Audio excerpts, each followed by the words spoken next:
Imagine standing at the arrival gate in Paris or Rome, expecting the familiar, rhythmic thud of a rubber stamp on your passport, only to be met by an array of high-tech kiosks and a digital scanner that requires your fingerprints and a facial scan before you can even think about finding your luggage. For decades, traveling to Europe was as simple as having a valid passport and a sense of adventure, but as of January 2026, the rules of engagement have fundamentally shifted. If you are a senior traveler who has been relying on your decades of experience to navigate international travel, you need to pay close attention because the old way of entering Europe is officially dead. The European Union has fully implemented the entry-exit system, known as EASE, and is in the final countdown for the ETIAS travel authorization rollout. If you haven't prepared for these digital hurdles, you aren't just looking at a longer line at immigration. You are looking at the very real possibility of being denied boarding at your departure gate in the United States. The shift we are seeing in 2026 is the most significant change to European border security since the creation of the Schengen area itself. For years, we heard rumors and saw delays regarding these new systems, but the grace period is over. The EASE, which began its staggered rollout in late 2025. It is now the mandatory standard across 29 European countries. This system has replaced the traditional passport stamp with a centralized biometric database. What this means for you is that the first time you entered the Schengen zone in 2026, you will be required to provide for fingerprints from your right hand and a high-resolution facial image. This data is then stored for 3 years. The goal, according to EU officials, is to modernize the border and catch overstayers who exceed the 19-day limit, but the immediate impact for the traveler is a much more technical and sometimes frustrating entry process. For seniors, the physical and digital requirements of the EES are where the first set of traps lies. Many older travelers have expressed concerns about the biometric kiosks that are now becoming the primary way to clear customs. These machines are not always intuitive. They require you to stand in a specific spot, remove your glasses, looking into a camera at a certain height, and place your fingers on a glass plate that can be finicky if your skin is dry or if you have any physical tremors. In the past, you could walk up to a human border agent who would do most of the work for you. In 2026, the human agents are there primarily to supervise the machines. If the machine can't get a clear read on your fingerprints or face, you are pulled into a secondary verification line. In a busy airport like Frankfurt or Heathrow, being pulled into secondary can add to 2-3 hours to your arrival day, which is the last thing you want after an 8-hour transatlantic flight. This is exactly why staying informed and prepared is your only real defense. If you find this kind of deep dive analysis into the changing world of travel helpful, I want to encourage you to join our community. Hit that subscribe button and share this with your travel group or family members. Things are moving fast in 2026, and our goal is to make sure that no one gets caught by a surprise fee or a technicality that ruins a trip they've been planning for years. Information is the best travel insurance you can have.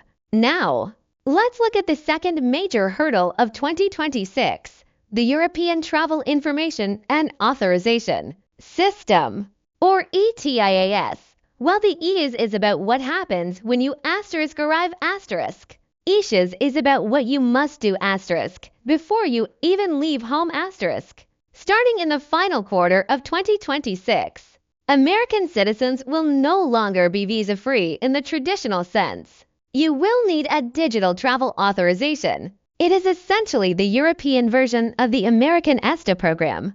You will have to go to an official website or use a mobile app to provide your personal details, passport information, occupation, and answer several security questions regarding your travel history and any past criminal records. Here is the senior's advantage baked into the ETIAS rules, but it comes with a catch.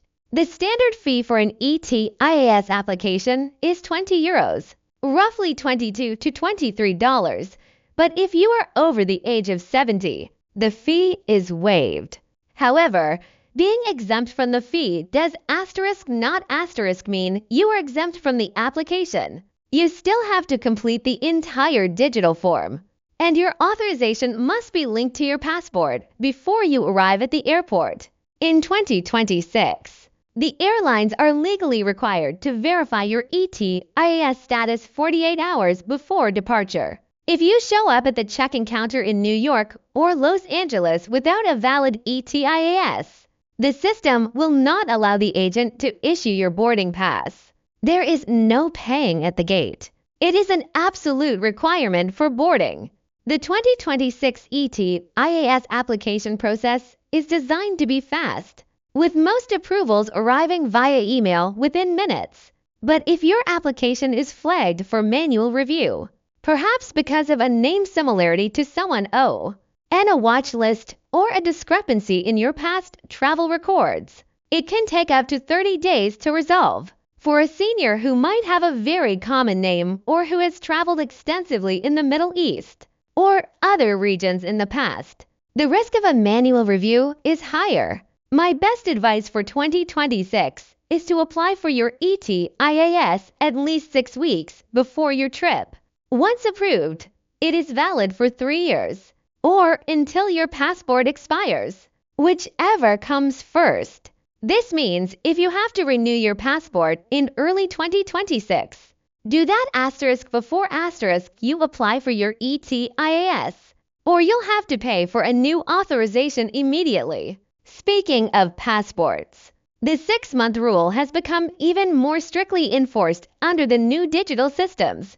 In the past, if your passport was going to expire in 4 months, a lenient gate agent might have let you through.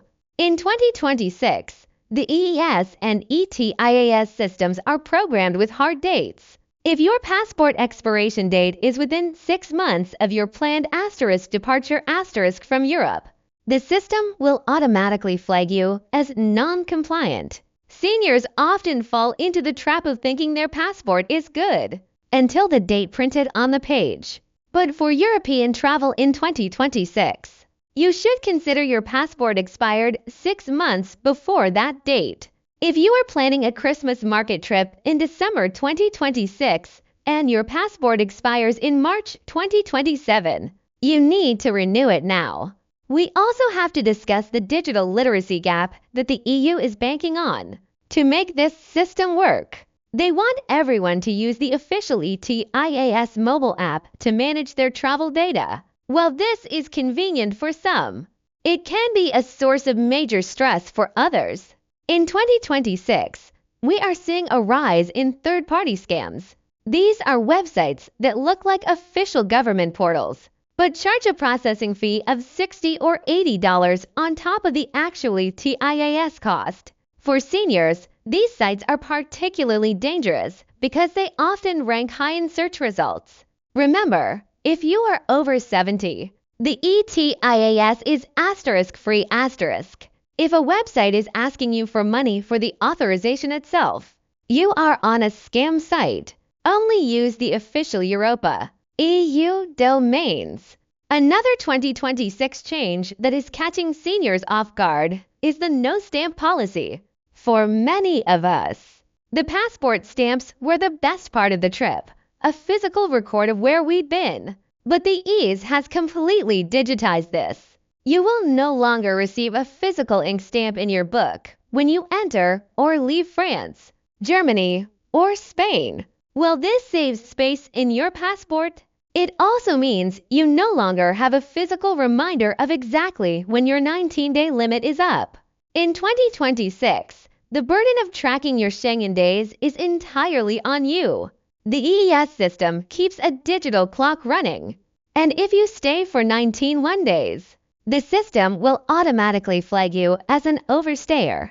This could lead to a significant fine and a ban from entering the EU for several years. You must use a Schengen calculator app or keep a careful log in your travel journal to ensure you don't fall victim to a digital counting error. Let's talk about the resolution lanes at the airports.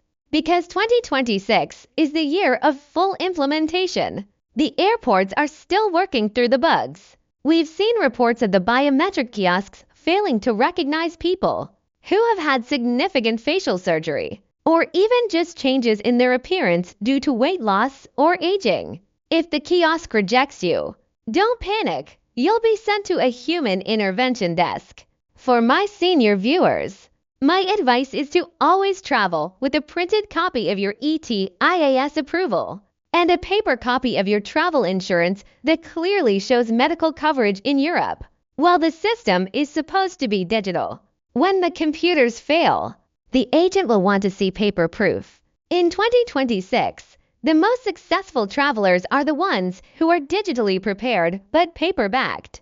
The health insurance trap is another area where 2026 requirements have tightened. While ETIAS itself doesn't require proof of insurance for the application, the border agents at the EES kiosks have been instructed to perform more random checks on self-sufficiency. They want to see that you can afford to be in Europe and that you won't become a burden on their healthcare system if you fall ill. Many Medicare plans do not provide coverage outside of the United States. If you are asked for proof of insurance and you can't show a policy that covers international medical emergencies and medical repatriation, flying you home in a medical plane, the agent has the discretion to deny you entry. In 2026, carrying a specific travel medical policy is no longer just a good idea. It is a critical component of your entry requirements. Another thing to consider in 2026 is the UK factor. If your trip to Europe includes a stop in London, you have a completely separate set of rules to follow. The UK has its own system called the ETA Electronic Travel Authorization. As of early 2026, the UK has removed all grace periods for the ETA. You must have a separate UK ETA to enter England, Scotland, Wales, or Northern Ireland. Even if you are just taking the Eurostar train from London to Paris, you will be clearing the UK exit and the French EU entry at the same station. This means you need both the UK ETA and the EU ETIAS's registration to make that one our train trip. Many travelers are making the mistake of thinking one authorization covers all of Europe. It does not. The UK and the Schengen zone are two different digital fortresses in 2026. For seniors who enjoy cruises, the 2026 rules have added a layer of complexity to embarkation. If your cruise starts in a non-Schengen country like Croatia, which is now in Schengen, but some routes vary, or Turkey, and sails into the EU, your EASE registration will happen at the first port of entry. This is often a chaotic process, where thousands of passengers are trying to use a limited number of kiosks at a small port. To avoid the stress, some cruise lines are now offering pre-registration, where you can provide your biometric data to the cruise line's agents before you even board the ship. If your cruise line offers this in 2026, take it. It will save you from standing in a 3-hour line on a hot dock in Greece or Italy. The most important takeaway for the 2026 travel season is that the barrier to entry has moved from the border to your computer screen. The EU wants to know who you are before you even buy your ticket. For the senior traveler, this means that the spontaneous trip is now a thing of the past. You can't just find a last-minute deal and fly out tomorrow. You need to ensure your digital house is in order. Check your passport today. Check your medical insurance. And as soon as the ETIAS portal opens for your travel dates in late 2026, get your application in. We are entering a period where the ease of travel is being traded for security of borders. While this might make the world feel a bit smaller and more regulated, it also means that once you clear these hurdles, the actual travel experience can be smoother. The EASE kiosks, once you are registered, will allow for much faster transit between European countries. The goal is to get to a point where you simply walk past a camera and keep moving. But getting through that first full registration is the hurdle that every senior traveler needs to prepare for this year. The hidden benefit of these new systems is the reduction in physical paperwork. Once your fingerprints and face are in the ease system, you won't have to fill out those little white arrival cards that were always so hard to read in the dim light of an airplane cabin. Your history, your authorization, and your biometric keys are all linked to that polycarbonate page in your passport.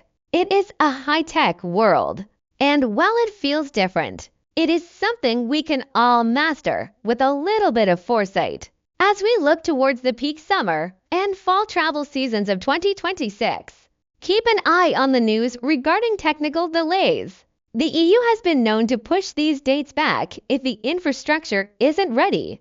However, the current 2026 timeline is the firmest we have ever seen. Don't wait for a delay that might not come.